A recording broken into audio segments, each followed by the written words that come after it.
Most modern buildings can't hold heat for more than a few hours once the power cuts out. These castles held it for 30.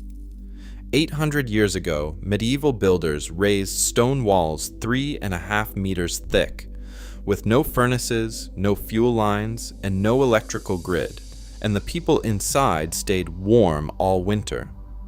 The question isn't whether it worked, it is how they figured it out without a single equation. At the heart of every medieval castle stands a wall that is more than just a barrier. These walls are layered constructions, built with a precision that still baffles modern engineers. The base of a keep often measures 3.5 meters thick, over 11 feet of solid mass. Masons began with an outer face of finely cut ashlar, usually limestone or sandstone, chosen for its strength and weather resistance. This outer shell was carefully tied to an inner face of similar stone, creating a double leaf structure. The space between was packed with irregular rubble, chunks of granite, sandstone, or whatever local stone was available, set in a slurry of lime mortar. That lime binder, mixed with sand and sometimes crushed shell or volcanic ash, locked the whole assembly together and allowed the wall to flex slightly as seasons changed. No two walls were exactly alike, but the principle held: dense dressed stone on the outside, a rougher, porous core within. At ground level, the keep's base could be as thick as 3.5 meters, tapering to 1.8 or 2.5 meters on upper stories. Even window embrasures rarely dipped below 80 centimeters. The sheer volume of stone stabilized the entire structure, but it also set the stage for something subtler: the ability to store and release heat over time. Mortar joints, sometimes up to a centimeter wide, absorbed moisture and buffered temperature swings, while the solid mass limited drafts and slowed the loss of warmth. Regional choices mattered too. In Yorkshire, Magnesian limestone dominated. In Scotland and Ireland, blue limestone or granite formed the core. Each stone brought its own texture and density, but the pattern of ashlar faces and rubble infill remained constant from one castle to the next. Archaeological drawings of Castle Sween and Earl's Palace Bersay show this double leaf configuration, with measured thicknesses matching those recorded in 14th century building accounts. What looks from the outside like a single massive wall is, in fact, a carefully engineered sandwich of materials, each layer chosen for its specific role. The result is a structure that does more than defend, it shapes the comfort of everyone inside. A 3.5 meter thick castle wall does more than block the cold. Its true power lies in the way it manages time. When sunlight or a hearth warms the interior face, that heat does not rush out. Instead, it seeps slowly through the stone, crossing layer after layer at a glacial pace.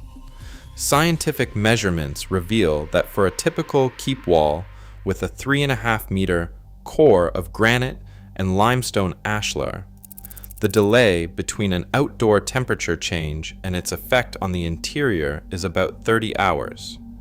This time lag means that warmth absorbed on a sunny afternoon or from a brief fire is still being released into the castle's rooms long after nightfall, smoothing out the harshest swings of winter. The numbers tell the story. The overall thermal resistance, or R value, of these walls is around 2.2 square meters Kelvin per watt, comparable to some modern uninsulated masonry. The U value, a measure of how quickly heat escapes, sits at about 0.45 watts per square meter Kelvin. Not as tight as today's insulated houses, but the sheer mass of stone more than compensates. On a cold night, this thermal inertia can keep the interior air up to 3.5 degrees Celsius warmer than outside, even after the fire has died down. Moisture is buffered as well. The lime-rich mortar and porous rubble core absorb humidity from breath, cooking, and even livestock, lowering the risk of condensation and keeping the air more comfortable. Over a damp winter, interior relative humidity can be kept 5 to 10% lower than it would be in a bare stone room, simply because the wall itself soaks up the excess. This combination of delayed heat loss, modest thermal resistance, and active moisture control creates a stable, livable climate inside the thickest castles, with no need for modern heating systems or dehumidifiers. Within the thick castle walls, warmth was not left to chance. The design of each room played a direct role in how heat was created and held. Large halls, between 80 and 120 cubic meters, allowed a central hearth to radiate heat widely, but it was the smaller, private chambers, often just 30 to 50 cubic meters, that truly conserved warmth. In these compact spaces, even a modest fire could lift the temperature several degrees above the chill outside. Beyond the fire itself, textiles became a second layer of defense. Tapestries, often heavy wool or linen, were hung along stone walls, each adding a thermal resistance of 0.3 square meters Kelvin per watt. Bed curtains, woven thick and drawn tight at night, contributed another 0.2. These numbers may seem small, but in practice, a tapestry-lined chamber could feel 2 to 3 degrees warmer than bare stone alone. The arrangement of furniture also mattered. Dense oak tables, benches, and storage chests absorbed heat during the day, slowly releasing it back into the air as night fell. The steward's hand guided these choices, ensuring that each solar and chamber took full advantage of both fire and fabric. Every layer, from stone to tapestry to bed curtain, worked together to keep the cold at bay, long after the last ember faded. Inside a bustling castle, every person and animal became a quiet source of warmth. A single adult at rest gives off about 80 watts of heat, rising to 120 watts when wrapped in thick wool or moving about daily tasks. In a hall filled with 35 people, nobles, retainers, servants, the combined output reaches nearly 2.8 kilowatts. That's the same as running several space heaters without burning a single extra log. This living heat wasn't just a side effect, it was part of the castle's thermal strategy. Stewards arranged feasts and gatherings in the Great Hall not only for ceremony, but to concentrate warmth where it mattered most. Horses played their part as well. Horses stabled within the lower levels of the keep contributed steady heat. Each adult horse added around 400 watts, roughly the same as a small electric radiator. On winter nights, the warmth from a dozen horses could rival the output of a modest fireplace. The placement of stables near living quarters, though sometimes unpleasant, was a practical choice. Animal heat seeped upward, helping to buffer the chill in adjacent rooms. Together, people and animals formed a metabolic heating system. Their presence kept the air warmer, slowed the cooling of stone walls, and added resilience on the coldest nights. The steward's careful management of occupancy, who slept where and which doors stayed open or closed, turned biology into a tool of comfort, all without the need for mechanical heat. Inside medieval castles, air flow was a matter of design, not luck. Masons and architects mapped out every vent and shaft to keep warmth in and smoke out. The principle at work is the chimney effect.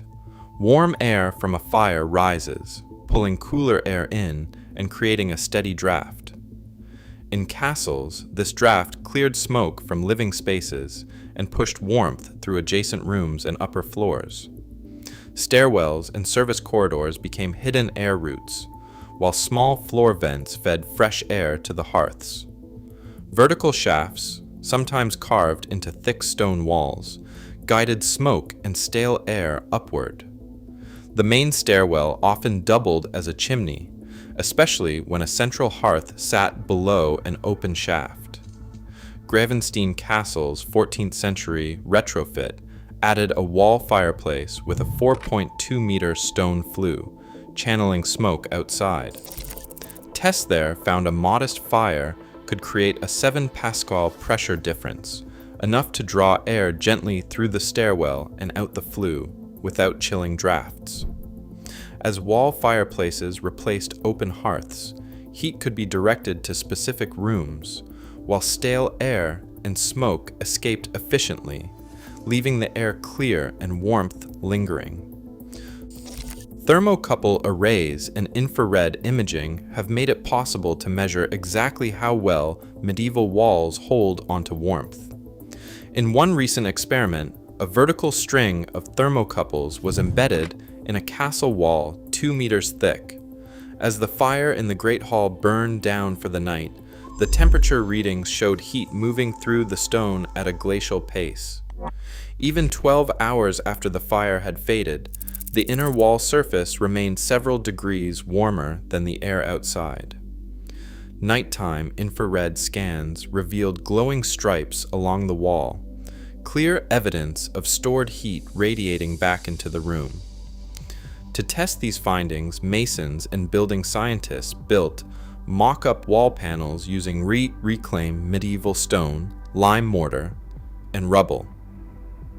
When exposed to a single burst of heat from a wood fire, the panels held onto warmth for hours, keeping the air behind them noticeably warmer than a modern insulated wall of the same thickness. In a side-by-side comparison, a modern apartment of similar volume needed 4 times as much energy from electric heaters to maintain the same temperature overnight. The contrast is stark. Castles relied on the passive resilience of stone, lime, and careful planning, while today's buildings depend on continuous energy input. The steward and the mason, centuries apart, both face the question of how to keep winter at bay. The difference lies in the tools, a slow, steady release of stored warmth, versus the constant hum of modern machinery. The data is clear. The lessons of medieval design still hold value for anyone seeking comfort without waste. Today, most buildings rely on constant fuel and electricity just to stay habitable.